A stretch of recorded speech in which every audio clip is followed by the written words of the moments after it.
Hey everybody, it's Rob from Flailthroughs. This is Gundam Battle Operation 2, and this is a guest video from Salty Walty in the Dijeh. It's always been an interesting suit. It's a DJ with a Sturm DS backpack and a bunch of Gyrodoga equipment, basically. It's got two of the shields, which have 4 Sturmfausts each. It launches them in sets of 4, 2 from each side. Also has what is basically a prototype Gyrodoga beam rifle. I think it's the commander type that fires pretty quickly, does decent build stun, and when charged does heavy stagger. On top of that, it still has the DJ's beam naginata and the birdlime launcher. It just got an improved version of that doesn't take 25 seconds to reload, which is nice. And yeah, it's I always liked it. It was a little bit hard to use, but it looks like the buff is pretty comprehensive, so that is not the worst news.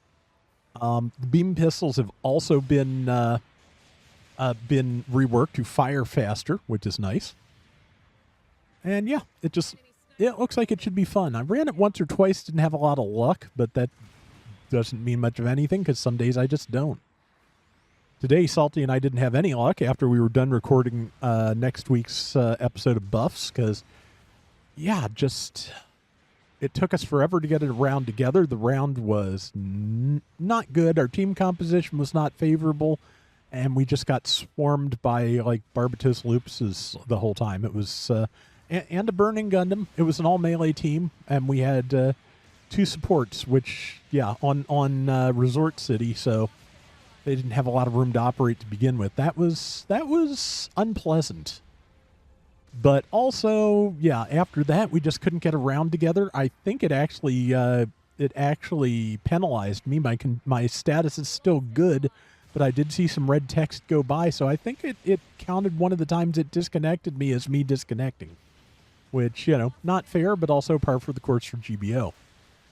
Honestly, I'm really proud of Salty to get anything out of that beam naginata because it's kind of like trying to stab somebody with a butter knife compared to the size of the suit, because there's just so much equipment on the DJ. The DJ itself is not that much bigger than most UC mobile suits. It is a Zeta suit, so they average a little bit taller, but Double Zeta and Char's counterattack is where they really start to get kind of out of control. But yeah, just that naginata, it feels like it has such a small range because of how bulked up the suit is with extra equipment. So yeah, I have a hard time landing things with that. Meanwhile, speaking of hard landings, that Sinanju did not last too long after its jump in. I have been trying to get around with that as well and just have not had any decent luck.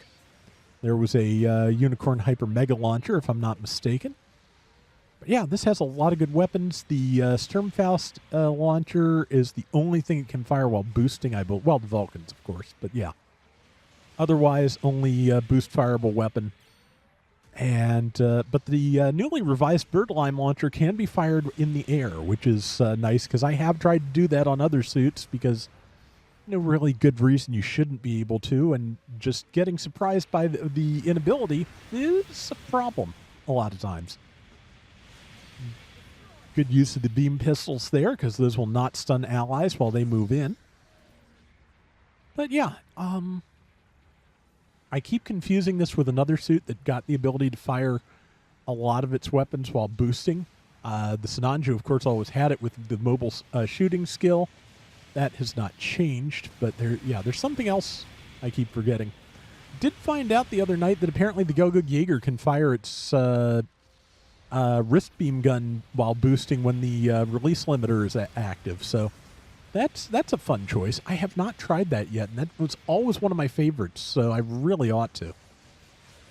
But yeah, it is, as always, the buffs have been fun. There's been a lot of them.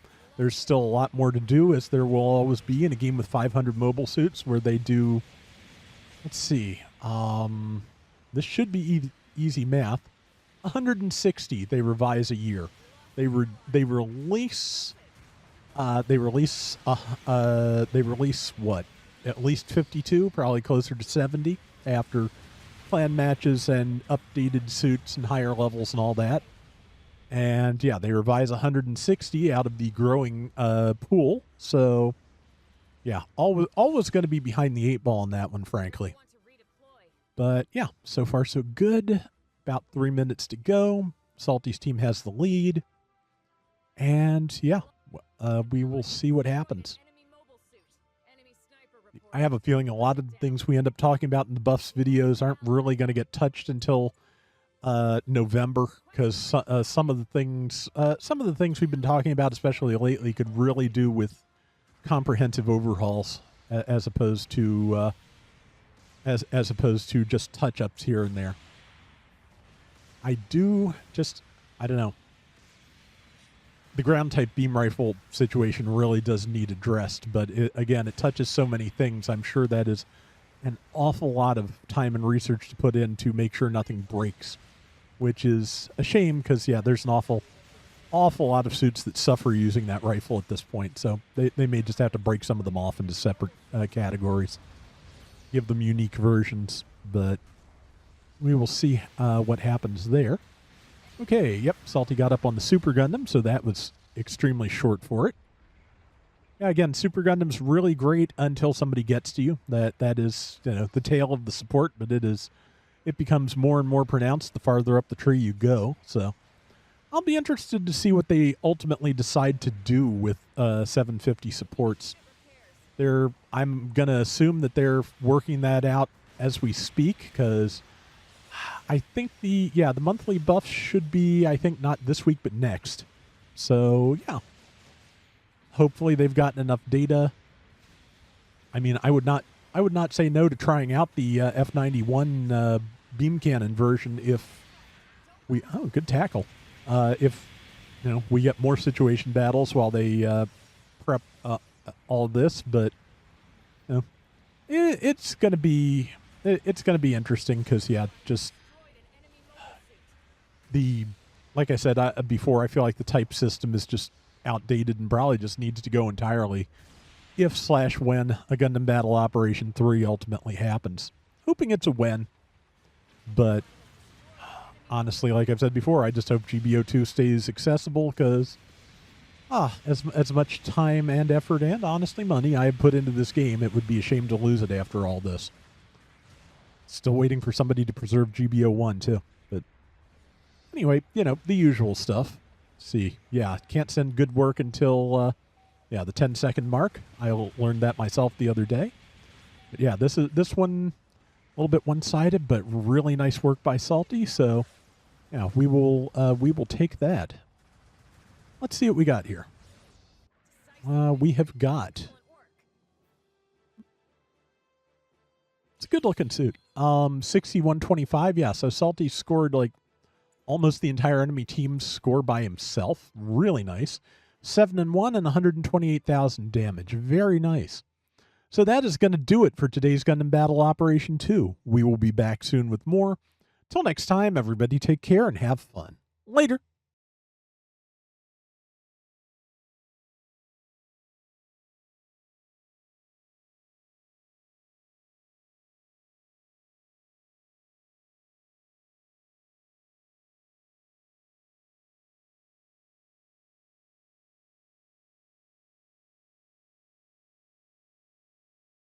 Okay, yeah. First off, yeah, they did revise the beam pistols to the point where they are now their own animal. Likewise, the birdlime launcher, which I have no idea why it is abbreviated Knuckles TR. That does not make any sense to me, but I'm sure it makes sense to somebody out there. So I hope so anyway, because yeah, I'm kind of at a loss on that one. Either way, let's see. So it got 5,000 more hit points, went from 23,000 to 28,000 at level 1. Pretty sure this is level 2. Got an extra close range slot, went from 18 to 19, 2 mid range from 16 to 18, and 1 long range from 18 to 19. It got explosive reactive armor, so being a big wide thing, it is harder to stop with splash damage, which sharing costs with Unicorn Gundams, that is a significant concern. Special arms equipment buffer level 3 went up to level 5, so that is really good damage reduction if they hit those shields. Leg buffer level 3 went to level 4. Backbinder cushioning went from level 1 to level 3, and maneuver armor went up to level 4, which should give some extra damage reduction when it's boosting. So yeah, it's now harder to stop and has more hit points and can just take more punishment. Cooldown on the beam rifle was shortened from 0.8 of a second to half a second. So yeah, so the rapid fire really was working well for Salty there. Power went from 16 to 18, with upper levels also enhanced. And the power of the charged shots was also increased.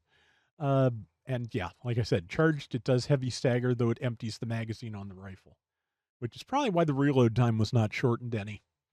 Beam Naginata went up from 2,600 to 2,800 damage.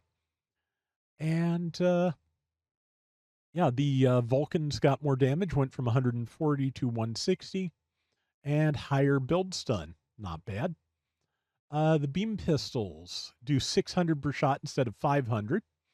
Heat consumption is better, went from 18% down to 15. Faster fire, larger ASL range, and more build stun. The new Knuckles sealant launcher, the reload went down from 25 seconds to 10. And yeah, swap time shortened, and you can use it while jumping. The binder beam cannons, their power went up from 1,200 per shot to 15. Overheat was shortened by 9 seconds, went from 25 to 16. Does more build stun. You're stuck in place for a shorter time after firing, and they're quicker to swap to. Sturmfaust also got a power boost, only a small one, 50, but since you're firing 4 of them, that's basically 200 higher damage. Cooldown between shots is down to 4 seconds from 5. Reload went from 16 to 13, and okay, you couldn't use them while boosting before. I thought you could. I guess I'm just misremembering, which, I do a lot, but yeah, you can use those while boosting. And man, it sure did need it. Those are not good numbers. The average for raids at 650 is 51.6% win rate. DJCA had 38.4. Similar numbers for rival win. 52 is the average. 38 is what it was getting. It was down on damage dealt, for it went 82,000 versus the average of 102. And MS losses were up at 4 on average, as opposed to the average across raids of 3.6. Let's see, raid average at average win rate at 700 is 47.5%. The DJCA level 2 was once again at 38%. Rival win rate, though, was 29.0 versus a type average of 45.1. It was also about 30,000 down on damage done, because 102 is still about the average for raids, and it was doing 73. And yeah, the MS losses were 4.4, you losing almost an entire extra mobile suit. So, man, that's high. I imagine it wasn't used much, but I wouldn't be surprised if that brought down the raid type average in general, 10th of a mobile suit, if they managed to fix that. So, yeah, this very badly needed help.